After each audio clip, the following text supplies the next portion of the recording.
કરતા રામા પીરના એ મારા પન્ના પાપ મટી જા।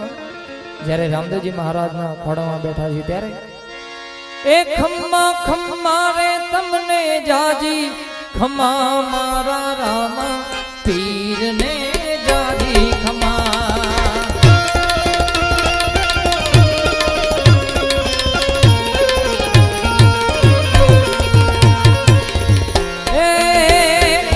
ખમ્મા ખમ્મા રે તમને જાજી ખમ્મા મારા રામા પીરને જાજી ખમ્મા। વાબેજો જય દ્વારકેશાઓ જય દ્વારકેશાઓ એ ખમ્મા ખમ્મા તમને જાજી ખમ્મા મારા રામા ધણીને જાજી ખમ્મા।